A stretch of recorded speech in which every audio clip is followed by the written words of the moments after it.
vamos a recordar un poquito lo que pasó durante el maleconazo.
Bueno, estas eran algunas imágenes que nos traen al recuerdo parte de aquellas crisis.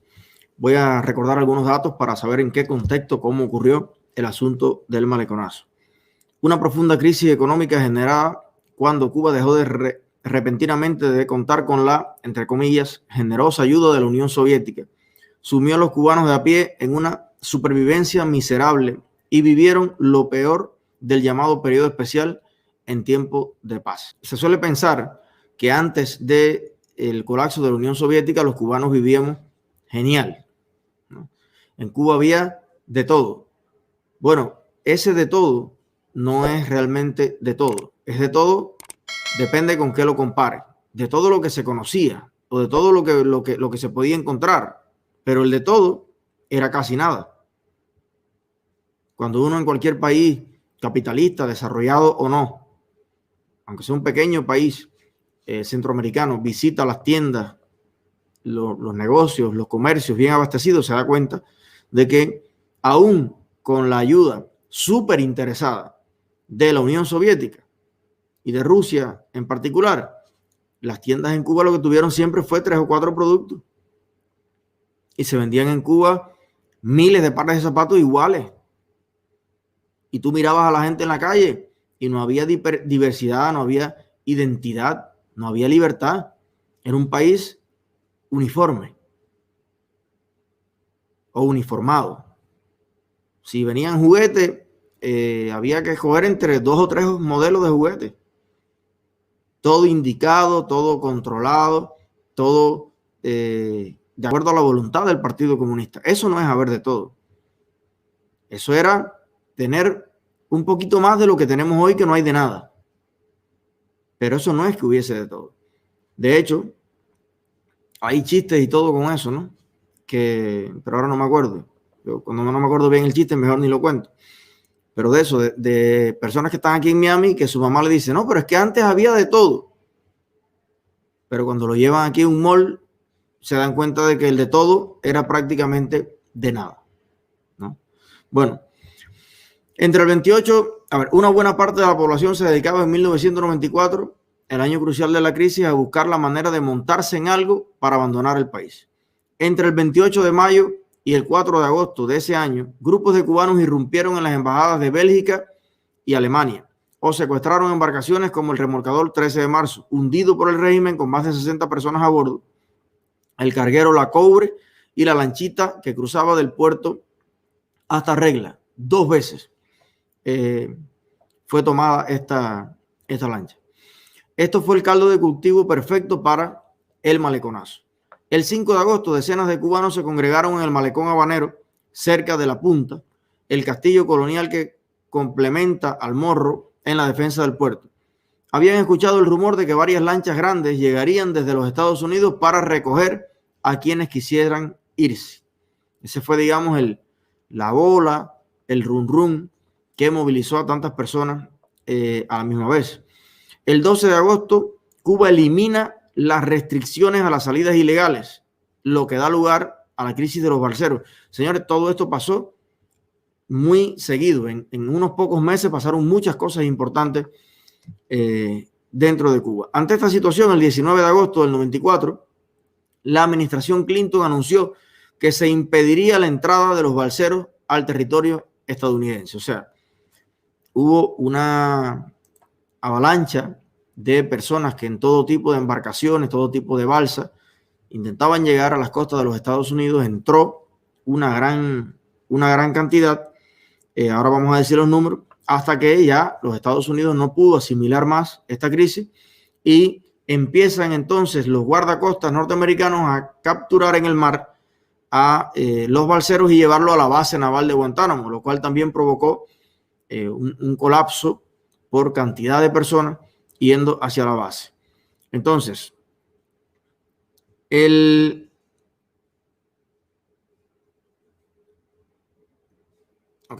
12 de agosto, Cuba elimina las restricciones de salidas ilegales, lo que da lugar a la crisis de los balseros. Bien.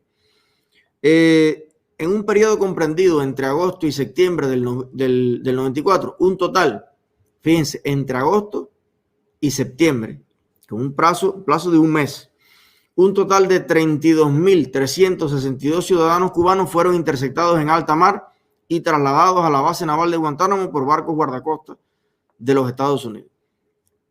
Casi 33.000 personas en un mes fueron interceptados y llevados para la base. Imagínense cuántos llegaron a territorio de los Estados Unidos. El 9 de septiembre del 94, se llegó a un entendimiento para normalizar el flujo migratorio legal, luego de que Estados Unidos comienza a aprobar un mínimo de 20.000 visas anuales y unos meses después se aprueba la política de pies secos, pies mojados.